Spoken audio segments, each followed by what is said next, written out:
Caros irmãos e irmãs em Cristo Jesus, Palavra de Deus nesse 18º domingo do tempo comum nos recorda de algo que muitas vezes nos escapa. Nós vivemos no mundo e nos esquecemos que, embora vivendo no mundo, não podemos ser do mundo.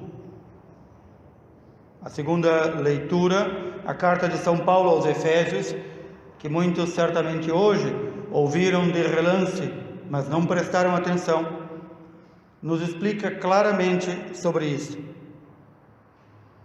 Eu vos digo e atesto no Senhor, nos diz São Paulo, não continueis a viver como vivem os pagãos, cuja inteligência os leva para o nada. Viver em conformidade com a vida que Cristo nos pede significa romper, renunciar com nossa existência passada. Não uma existência passada de uma outra vida que não houve nem haverá, mas a existência passada daquele que ainda não recebeu Cristo em sua vida. São Paulo utiliza esse termo pagãos. Nós podemos dizer nos nossos tempos, todos os pagãos, todos aqueles que não creem no Cristo, que não o conhecem, que não vivem como Ele nos ordena, vivem da mesma forma. A inteligência os leva para o nada. Não são capazes de reconhecer o Senhor.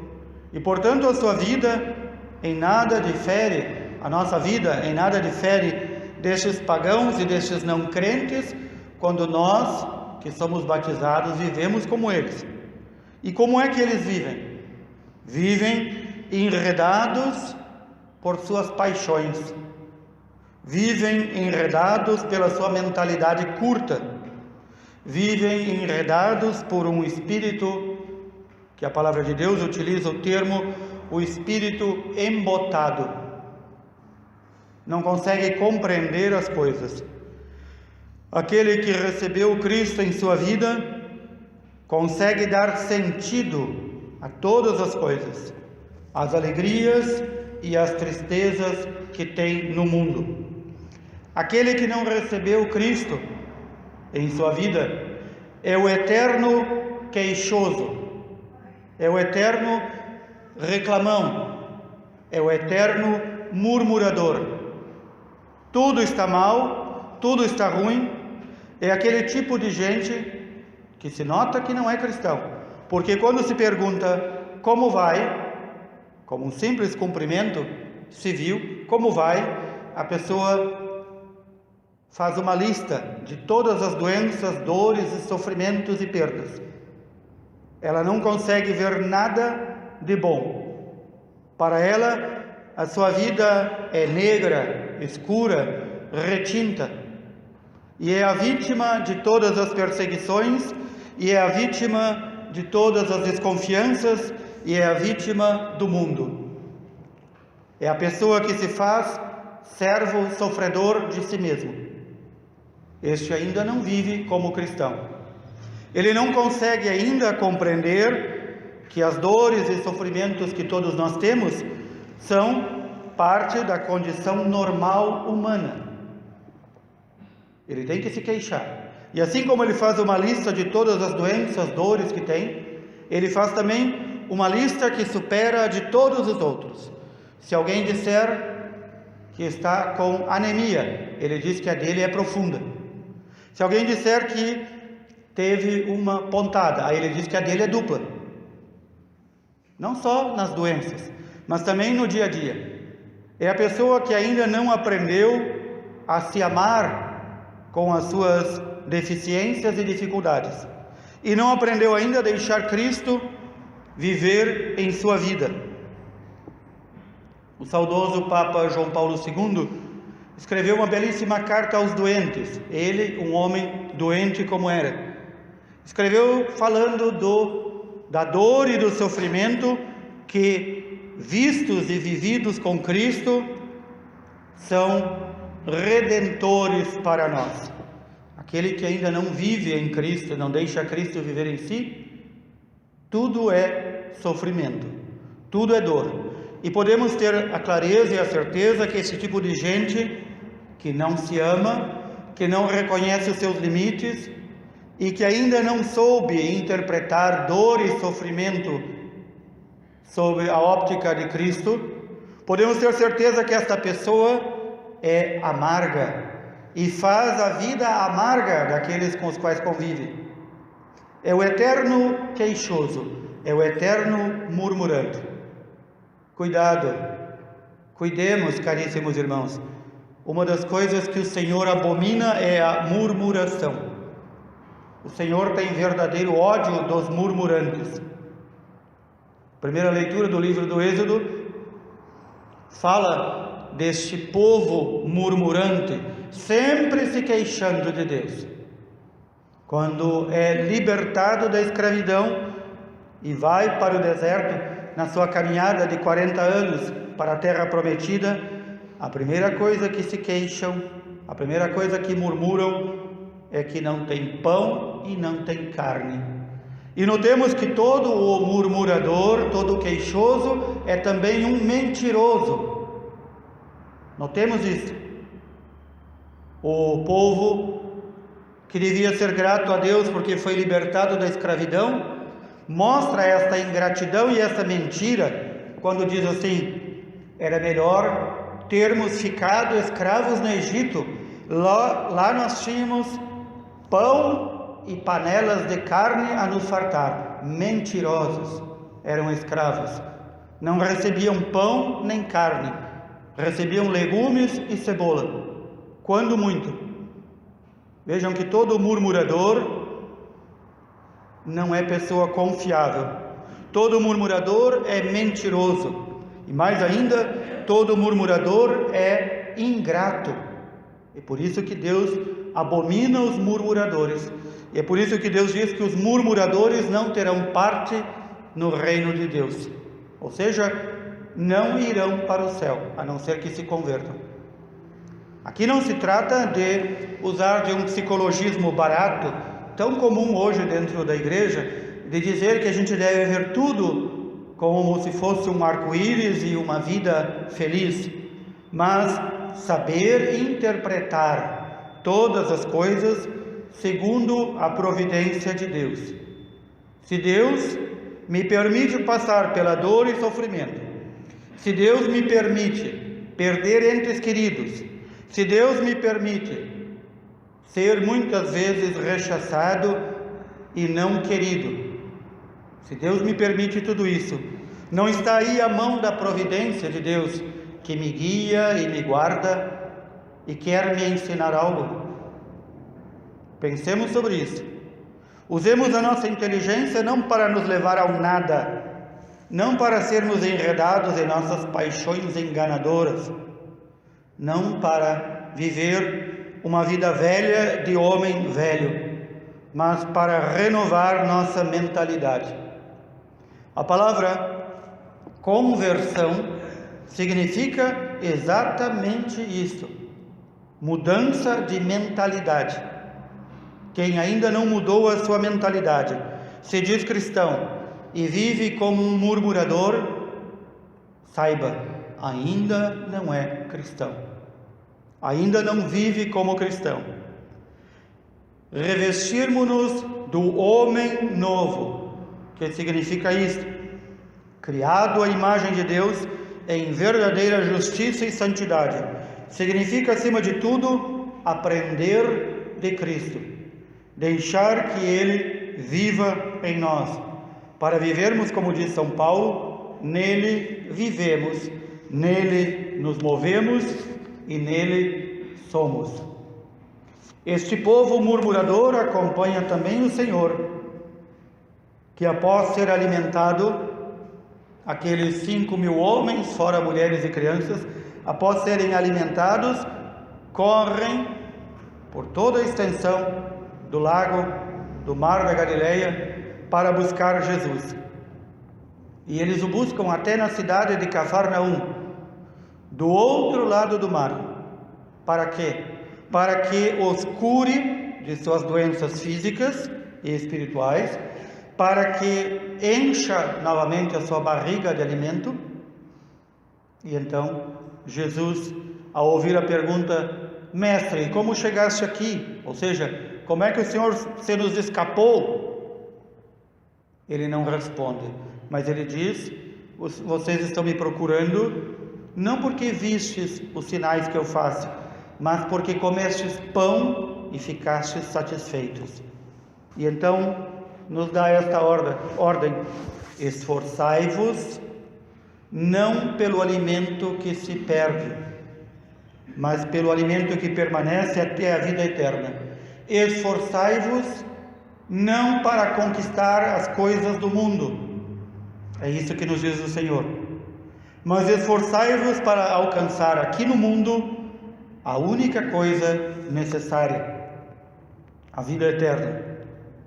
E então o Senhor se apresenta aqui como o verdadeiro pão da vida, que não veio para encher a nossa pança, o nosso bucho, o nosso estômago. O verdadeiro pão da vida veio para dar a vida verdadeira. Por isso o Senhor, quando diz: eu vim para que todos tenham vida e vida em abundância, não está falando de comida material. Está falando de nós nos alimentarmos de seu corpo e sangue, deixarmos que ele entre em nossa intimidade, e então teremos a verdadeira vida abundante. Bem diferente desta vida ordinária de animais que nós temos. Quantos que encontrei neste período da pandemia e que diziam: eu não vou à igreja porque lá pode ter o vírus, mas não deixaram de ir no mercadinho da esquina para comprar o pão para encher o buchinho, não deixaram de saracotear pelos mercados, não deixaram de fazer seu estoque de comida. Significa que para estes a vida do corpo nesta terra é mais importante que a vida espiritual e a vida verdadeira. Não podem passar um dia sem comer coisas aqui na terra, mas passam anos e anos, não só por causa da pandemia, anos e anos com desculpas para não vir se alimentar do corpo de Deus, o verdadeiro pão e o verdadeiro alimento.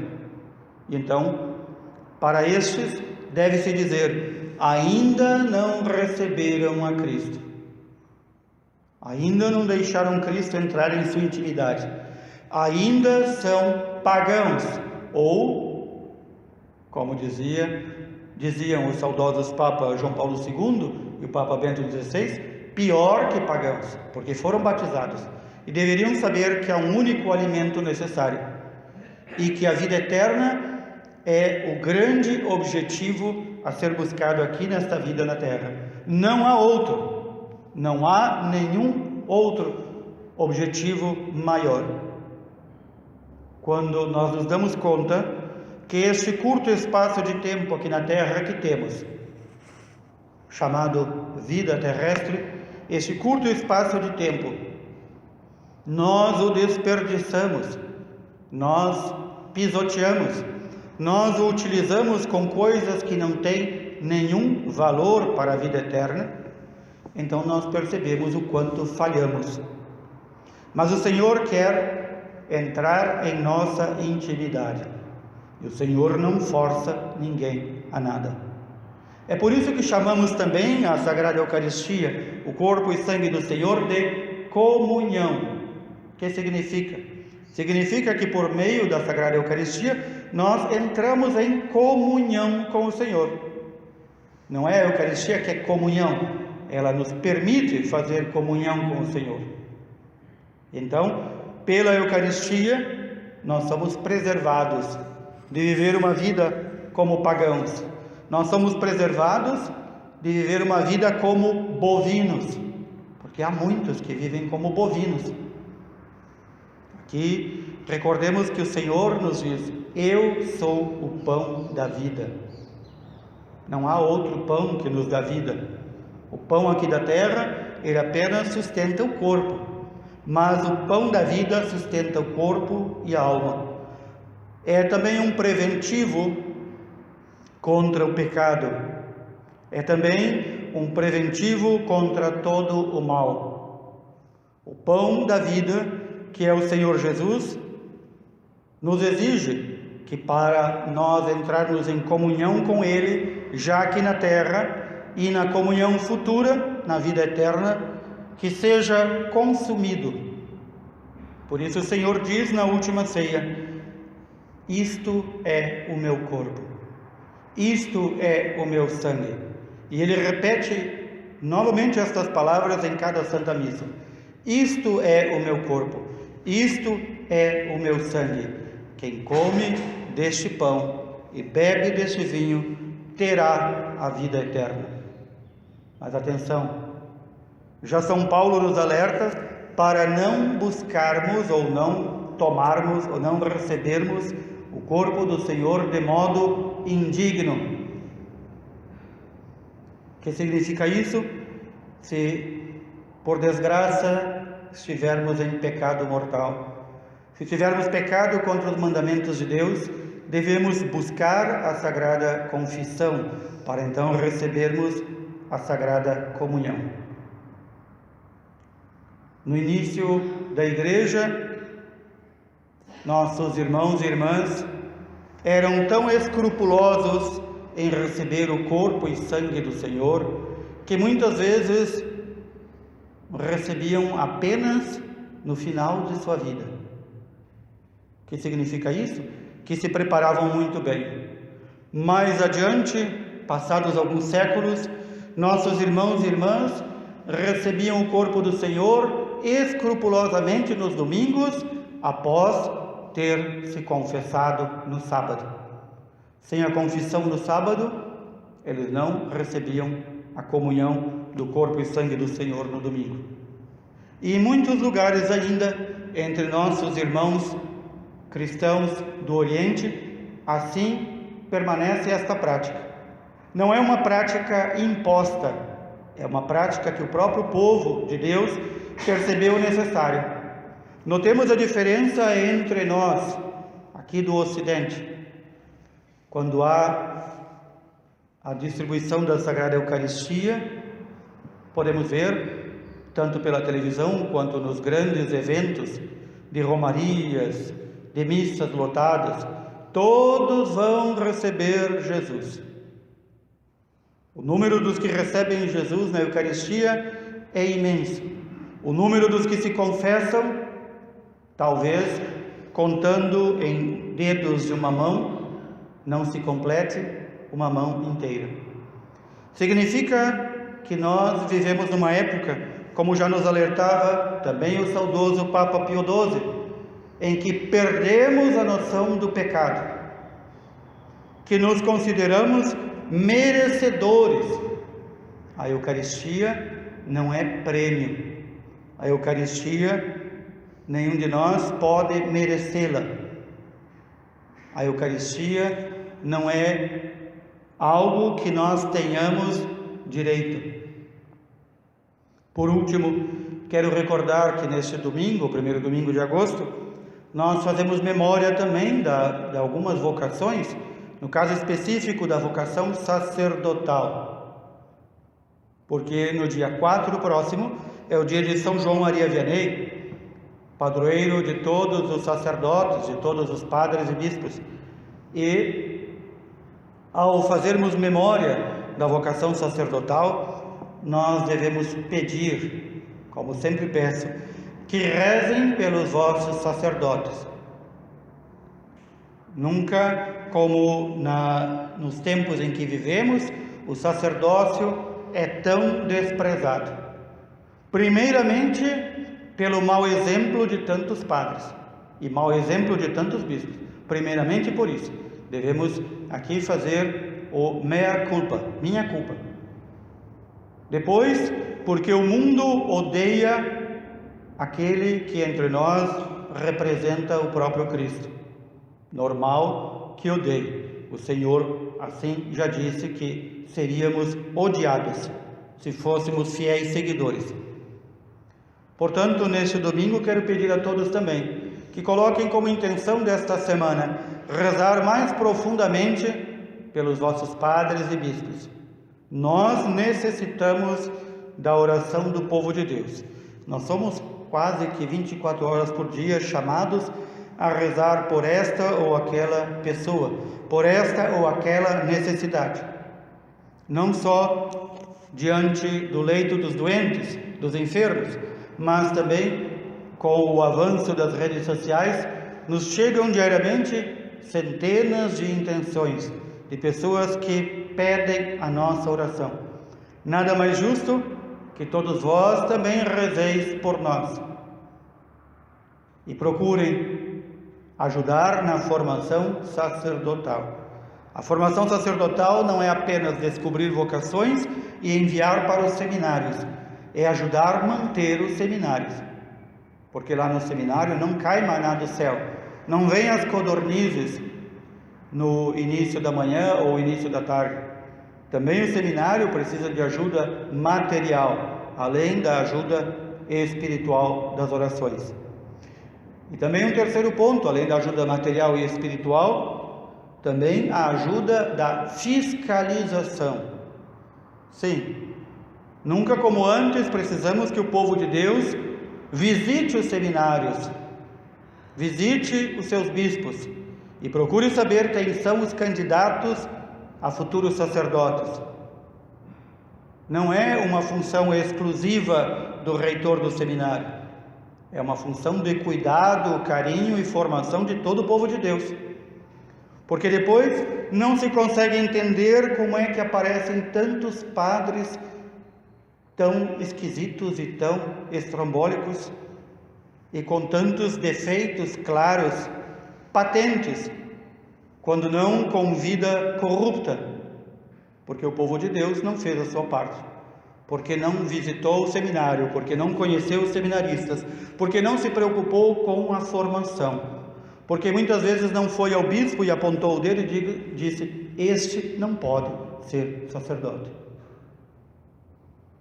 Graças a Deus, nós temos também bons seminaristas, motivados e mantidos pela graça de Deus e que necessitam a nossa oração. Graças a Deus, nós temos em toda a igreja bons sacerdotes, alguns deles talvez até santos, que necessitam mais ainda a nossa oração. Recordemos que nós mantemos a igreja com nossas orações e com nossa ajuda material. Peçamos ao Senhor que nos dê essa graça de não só pedir vocações, mas ajudar a mantê-las, de não só pedir o pão de cada dia, mas de buscar o pão verdadeiro que nos alimenta e nos dá a verdadeira vida. Que assim o Senhor nos mantenha. Louvado seja nosso Senhor Jesus Cristo.